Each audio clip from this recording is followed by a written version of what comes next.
Hey everybody, it's Francisco with The Dev Life. The year 2020 is a year that we will never forget. A lot of things happen, a lot of them bad, but I think one of the biggest change that happened in regards to programming and development is the big companies like Facebook and Twitter are allowing their employees to work from home. What does that mean for you if you're a programmer or are thinking about getting into computer programming? I'm gonna let you know coming up. Welcome back to the channel. If you're new to the channel, I'm a self-taught developer with over 10 years of experience. In this channel, we create videos with intent for them to become resources for developers. Some videos are technical, and in others I share insights that I've gathered throughout my journey as a developer. So why does it matter if big companies like Facebook and Twitter and others are letting their employees work remotely? We know the reason why that happened, but what does it mean if you are looking for a job or if you're thinking about getting into computer programming and becoming a developer? Some people think this is bad, but I see it as an opportunity for many of you. Throughout the United States, the median salary varies, even within a state, depending on the area where you live. For example, in the place where I live in California, the salaries are lower than what they are for someone working in the Silicon Valley in the Bay Area. Those salaries might be higher than someone who works as a software developer in Iowa. Now you could live anywhere in the United States and get hired by a big company. Some people might see this as a bad thing because now you're competing with a larger pool of talented developers or engineers, but I see it differently. I see it as an opportunity for those talented individuals who have been gathering skills over the years to get a better paying job. So for example, if you are in the Midwest, you can get hired by a company in California. Now you will be able to take more advantage of the skills that you've gathered. I think this is a good change for programmers with experience.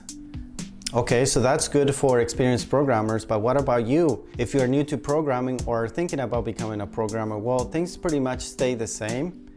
And by that I mean that you still need to choose the most efficient path to being able to earn money quicker, because that's why we want to become programmers. Not necessarily that's the only thing. I think you should choose it because you like working with computers, but at the same time, you won't be able to do it if you don't earn money from doing it. So you have to get to where you start earning money in the shortest amount possible. Don't spend too much time trying to decide what language to learn. Don't spend too much time trying out the front end, the back end, and mobile. Make a choice sooner rather than later.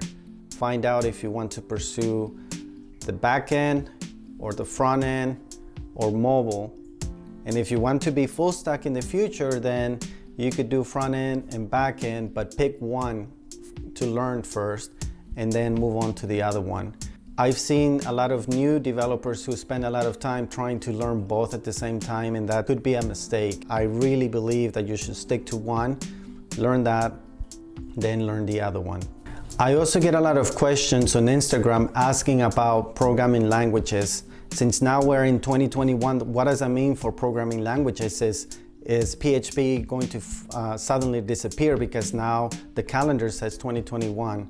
Or is JavaScript still a good option? Or PHP? Computer languages are the same now in 2021 as they were back in 2020.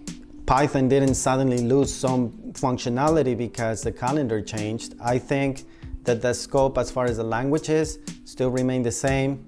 Don't concern yourself too much about the popularity of certain languages. In 2021 and the years to come, we're going to start seeing a trend that the amount of time that it takes from someone that starts from zero and goes to a paying job will get shortened. And that is because education, boot camps, tutorials are getting better. And over the years, I've seen that courses have become narrower to the point to where they have really pinpointed the things that you don't need to learn to be able to get from a beginner to a paying job.